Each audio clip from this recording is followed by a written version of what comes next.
예, 산업통상자원부 장관님, 아까 조금 못하신 말씀이 있는 것 같은데 저도 궁금해서 여쭤보겠습니다. 그 원전이 비싸다라고 생각하는 일각의 주장이라는 취지로 말씀하시면서 원전과 관련해서 비용 추계는 이미 되었다라고 말씀하시는 의원님들이 계셨습니다.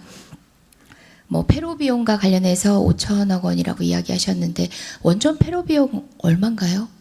5천억이면 되나요? 우리 5, 6천억으로 예상하고 있지만 실질적으로 폐로 비용이 들어간 실내를 본다면은 그를 훨씬 상회하고 있지 않나요? 네, 그거를 위험도를 어느 정도까지 보느냐, 그리고 안정성을 어느 기준으로 맞추느냐. 안정성을 높인다는 것은 역시 비용의 증가 요인이 되고 있습니다. 그래서 저희들은 그런 면에서 너무 낮게 책정되었다라고 보시면 되겠습니다. 예, 미국의 최근 사례만 보더라도 2개, 5조 가까이 들었다고 하더라고요. 개당으로 본다면은 한 기당으로 본다고 한다면은 우리의 5배에 달하는 금액이 들기도 했고요. 그리고 뭐 사고 처리 비용을 빼더라도라고 전제를 하셨는데 역시 빼더라도 그 이외의 폐기물과 관련해서 그 이후 처리 비용도 계상이 되었을까요? 아직 예측하지 못하고 있죠. 폐기 비용도 저희들이 사용 후 핵연료에 대한 그런 영구 저장 시설이 없는 지금 상황에서 폐기 비용을 합리적으로 산출한다라는 것은 굉장히 어렵다라고 보고 있습니다. 예, 우리나라 역시 탈원전 정책이라고는 하고 있지만 당분간 원전이 늘어나는 상황인 네. 거죠. 네, 금방 IEA 보고서를 보셨는데 이 발전 설비 양과 그리고 그 설비에서 발전하는 양과 그리고 또 거기서 발라내야 될 신규 발전 설비 이 세 가지를 같이 종합적으로 봐야지 정확하게 그 나라가 어떻게 에너지 믹스, 특히 원전을 어떻게 가져가는지를 정확하게 분석할 수 있습니다. 예, 알겠습니다. 자, 그 대한민국 사회를 불안 사회라고 많이들 하는데요. 우리 사회 불안은 오랜 시간의 기인을 해왔다고 봅니다. 정치, 경제, 사회, 문화 어디를 가리지 않고 이명박 박근혜 정권 10년간은 사실상 폭탄 돌리기 식으로 대책은 세우지 않고 그 불안을 쌓아오기만 반복했다고 생각하고요. 그런 불안 요소들의 간성이 소득주도 성장으로 대표되는 문재인 정부의 개혁과제 추진에 맞부딪히면서 문제의 민낯을 더욱 드러내고 있는 지금이 아닌가 생각합니다. 분명 우리에게 주어진 과제는 해결하는 겁니다. 소득 주도 성장 탓이다. 성장 정책 탓이다. 네, 저도 그렇게 생각합니다. 발도 떼지 못했기 때문이라고 생각합니다. 소득 주도 성장 정책 제대로 실현하고 구현하고 있는 것이 얼마나 되는가. 여기저기 발목 잡혀 제대로 구현되지 못하는 바로 이 소득 주도 성장 정책 탓이다. 저는 그렇게 생각합니다. 부총리님께 질의하겠습니다. 방금 제가 모두 발언의 방식으로 간략히 말씀드렸다시피 7월 고용 쇼크 원인이 소득주도 성장 정책의 실패가 가져온 결과다라고 보시는 분들이 많은데 저는 되려 제대로 작동조차 하고 있지 않기 때문이라고 생각하는데 여기에 대해서 동의하십니까? 예, 그런 측면도 분명히 있다고 생각합니다.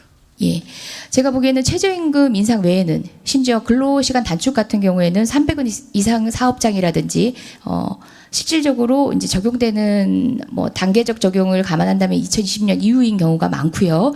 국민이 체감할 수 있는 수준의 정책이 제대로 시행되고 있지 않다고 봅니다. 지금 현재 그 선순환 구조의 경제 구조를 국민이 체감할 수 있는 그런 정책이 시행되는 게 그 외에 어떤 것이 있다고 생각하십니까? 그 소득주 성장의 선순환 예, 문제를 예. 말씀이십니까?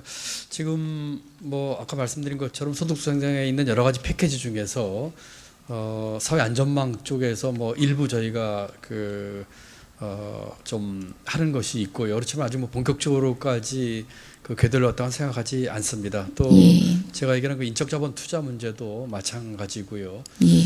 또 일자리 창출도 사실은 소득주도의 이제 중요한 핵심인데 최근에 여러 가지 그 좀 어려움을 겪고 있는 그런 상황입니다.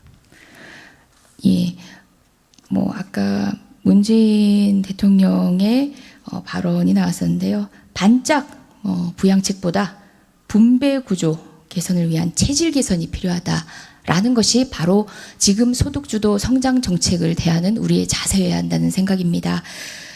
아동수당 지원 대상 축소되었고 9월에야 지급되고 기초연금도 마찬가지로 9월부터 인상되는데 애초 정부 계획대로라면 4월부터 시작되었어야 하는 거죠. 그렇습니다. 예, 상가임대차 보호법 그리고 가맹사업법, 공정거래법, 대리점업법 부끄럽게도 국회에 발이 묶여 있습니다. 그리고 근로소득 장려 세제 확대 역시 현재 야당의 방대로 처리가 난망하고요. 근로장려금, 자녀장려금은 이제야 적극적 확대를 계획하고 있는 단계고 또 주택 관련된 주거정책은 시간이 더욱더 걸릴 수밖에 없다고 생각합니다. 문재인 정부가 편성한 첫 본예산 집행된 지 8개월밖에 안 됐고 이미 문재인 대통령이 야당 시절 얘기하셨던 것처럼 경제 전반의 패러다임을 전환하는 거대한 작업인 만큼 우리는 인내하고 관련된 정책 하나하나를 짚어가면서 지켜볼 필요가 있다는 생각입니다. 국회 탓을 제가 먼저 하면서 반성하면서 말씀을 드렸습니다. 부총리님. 다양한 정책 수단 적극적으로 추진하는 모습을 보여왔는지 돌이켜보신다면은 적극적인 정책 추진 정부는 몇 점이라고 생각하십니까? 점수를 제가 말씀드리는 거는 잘 적절치 않을 것 같고요. 다만 그 의원님 말씀하신 것처럼 그런 것들이 사실 본격적인 추진에 들어가지 못한 것들도 많이 있고요. 또 들어갔다고 하더라도 좀 시간을 요하는 것들도 있고 또 말씀하신 것처럼 그런 정책들이 조금 그 같이 패키지로 해서 본격적으로 추진을 좀 하면서 조금 시간을 가져야지 정책 효과가 나타날 겁니다. 예, IMF 총재 크리스틴 총재가 우리나라를 집단 자살 사회라고 하면서 우리나라의 여러 가지 상황들을 간략히 분석한 바가 있었는데요. 자살률이 OECD 평균 2배다, 노인 자살률은 3배다. 이제는 국민 모두가 외울 지경이긴 한데요.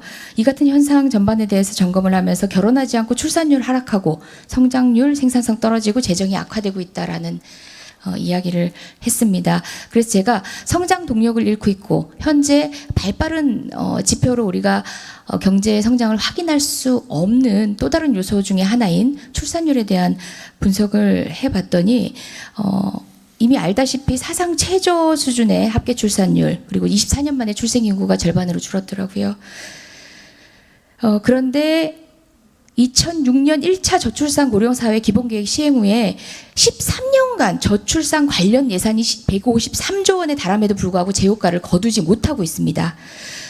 지금 우리는 과연 지난 13년간 10여 년이 넘는 지난 정부 기간 동안에도 저출산 예산, 성장 동력의 하나인 저출산 예산을 이렇게 집행하고도 효과를 못 내고 있는데 우리는 제대로 그 정책들을 시행하고 있는 것인지 점검할 필요도 있겠다는 생각입니다. 무엇보다 저출산과 관련해서 비혼이 아닌 기혼에서는 출산이 늘어났다는 점, 결국 결혼하기 어려운 사회 그리고 비혼의 자녀를 갖기 어려운 우리 사회 경제적 여건들 인식들 또 아울러 있다고 생각합니다. 부총리께 질의하겠습니다.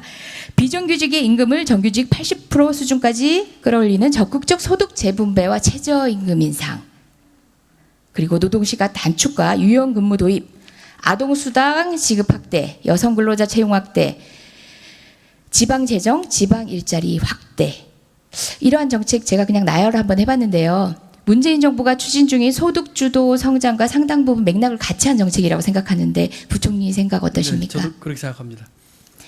제가 이렇게 이야기한 이 정책들은요.